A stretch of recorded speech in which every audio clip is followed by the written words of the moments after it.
We are diving into an extraordinary book that tackles one of the most critical, yet overlooked, aspects of the human experience, our emotions. We are taking a deep look inside Permission to Feel, by Dr. Marc Brackett, the founding director of the Yale Center for Emotional Intelligence. If you have ever been told to stop being so sensitive, if you have ever swallowed your anger at work to keep the peace, or if you struggle to understand why your emotions sometimes completely take over your life, this video is custom made for you. Grab a warm cup of coffee or tea, settle in, and let us explore how giving ourselves permission to feel can fundamentally transform our health, our relationships, and our success. To truly understand why emotional intelligence is a game changer, we are going to walk through these insights together as a narrative story. The invisible struggle of holding it all in. Let us start by meeting a high school student named Leo. To anyone looking from the outside, Leo seems to have it all together. He gets great grades, plays varsity sports, and always has a polite smile for his teachers. But under the surface, Leo is drowning. The pressure to get into a top-tier college is suffocating him. Every night, his stomach twists into knots, and he lies awake staring at the ceiling for hours. When Leo tries to talk to his parents about how overwhelmed he feels, his father gently tells him to just stay strong and push through it. When he mentions his stress to a teacher, the teacher reminds him that everyone is stressed and that high school is supposed to be tough. So Leo does what millions of us learn to do from a young age.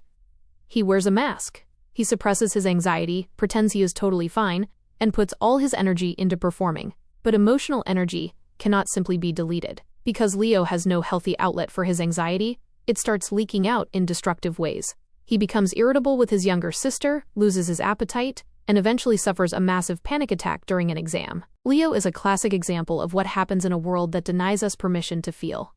Marc Brackett points out that as a society, we are experiencing a massive epidemic of emotional distress. We train people to focus endlessly on academic achievement, technical skills, and physical health, but we leave them completely illiterate when it comes to their internal emotional lives. We treat emotions like bad weather, something inconvenient that we just have to endure or ignore. But emotions are not obstacles to our success. They are the very foundation of how we make decisions, build relationships, pay attention, and stay physically healthy. When we force ourselves or our children to suppress emotions, we pay a massive tax. Chronic stress and suppressed feelings weaken our immune systems, ruin our mental focus, destroy our relationships, and eventually lead to burnout and despair. To fix this, Marc Brackett developed a concrete, highly practical framework known as the ruler method. It is a set of 5 distinct skills that allow anyone, from a child in elementary school to a CEO of a major company, to harness the power of their feelings. The first skill, recognizing your internal world. The first step in the RULER framework is the letter R, which stands for recognizing emotions. Let us look at how this plays out in another story. Meet Maya, a talented graphic designer working at a fast-paced agency. Maya receives a sharp critique on her project from a senior director during a morning team meeting. Immediately, Maya feels a hot rush of blood to her face, her chest tightens, and her hands begin to tremble. If Maya lacks emotional recognition, she might just feel a vague sense of badness. She might not even realize how physically activated her body is becoming, leading her to blurt out something defensive or spend the rest of the day in a total brain fog. Recognizing an emotion means becoming a careful detective of your own physical body and behavior, as well as observing the facial expressions, tone of voice, and body language of others. It is the ability to check in with yourself and ask, what is happening inside my body right now? When Maya practices recognition, she notices her heart pounding. She notices her tight jaw. She realizes that her body is throwing itself into a fight-or-flight response. Marc Brackett introduces a wonderful tool called the mood meter to help make recognition simple.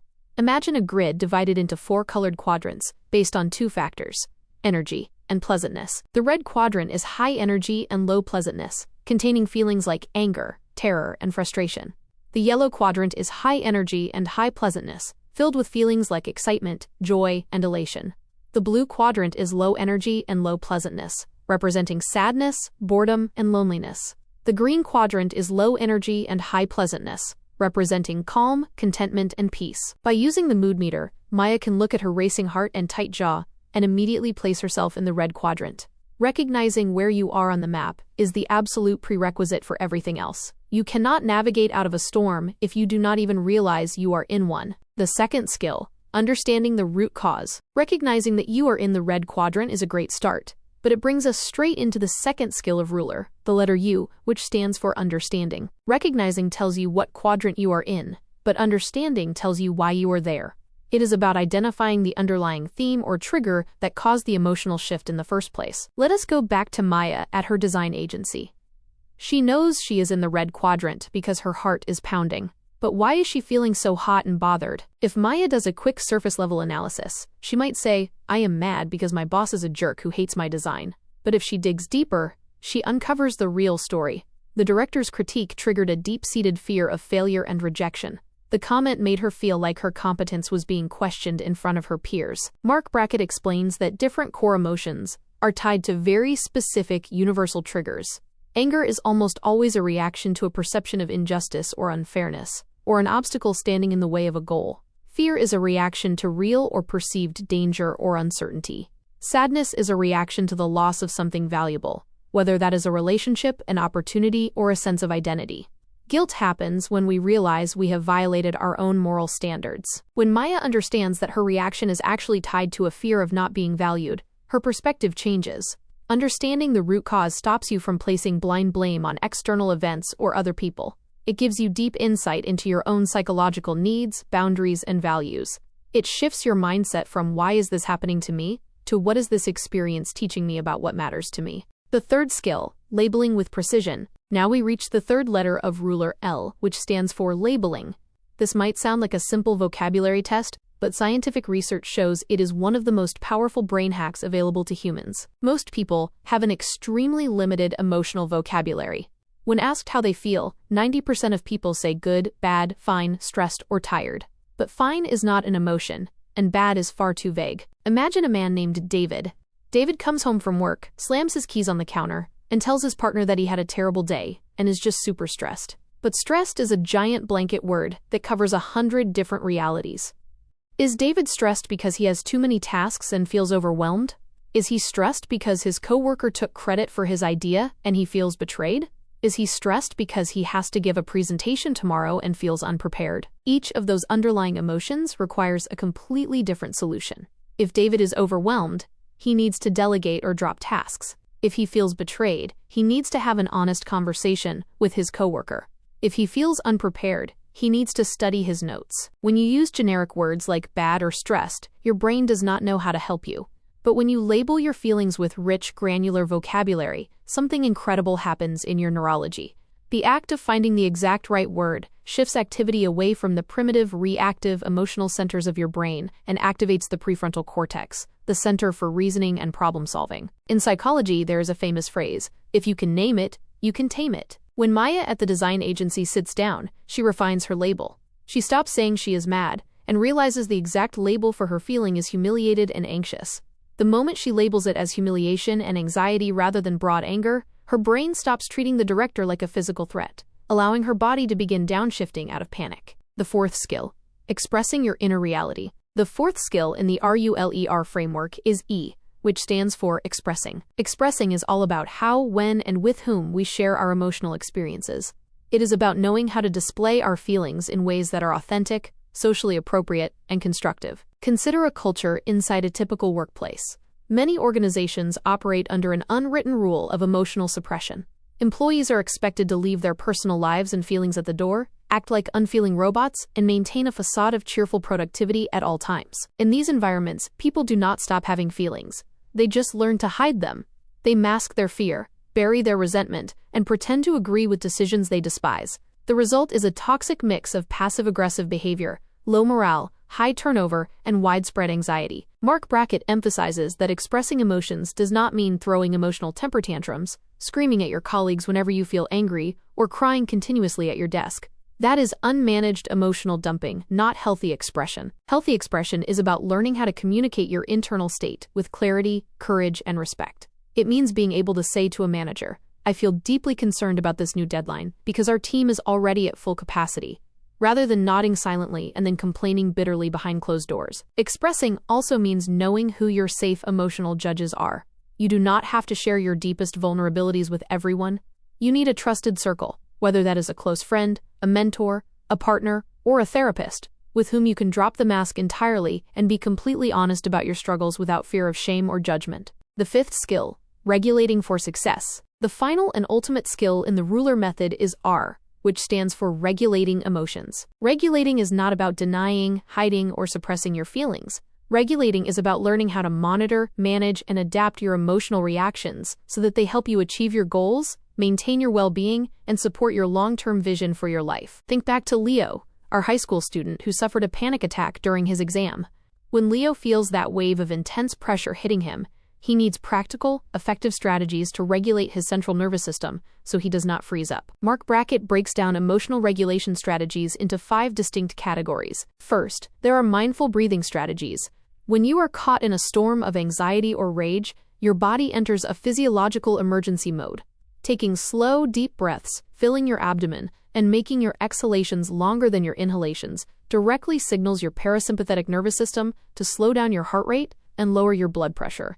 It is a biological reset button. Second, there are cognitive reframing strategies. This involves changing the story you are telling yourself about a situation. When Leo catches himself thinking, "If I fail this test, my life is completely over," he can reframe that thought by telling himself, "This is just one test out of many.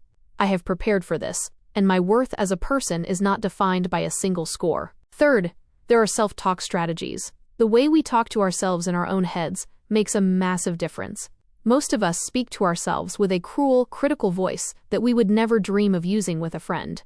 Practicing compassionate, encouraging self-talk helps soothe our internal distress. Fourth, there are physical and environmental strategies. Sometimes the best way to regulate an emotion is to change your physical surroundings. Taking a walk in nature, getting a good night of sleep, stepping away from a heated discussion to drink a glass of water, or putting down your smartphone can instantly shift your emotional state. Fifth, there are proactive strategies. This means organizing your daily life in a way that minimizes unnecessary emotional triggers. If scrolling on social media late at night consistently makes you feel inadequate and anxious, a proactive strategy is to leave your phone in another room when you go to bed. By building a personalized toolbox of these regulation techniques, you become the master of your emotional environment rather than its helpless prisoner. Becoming an emotion judge. To put all these skills into practice, Marc Brackett challenges each of us to transform our role in the lives of others.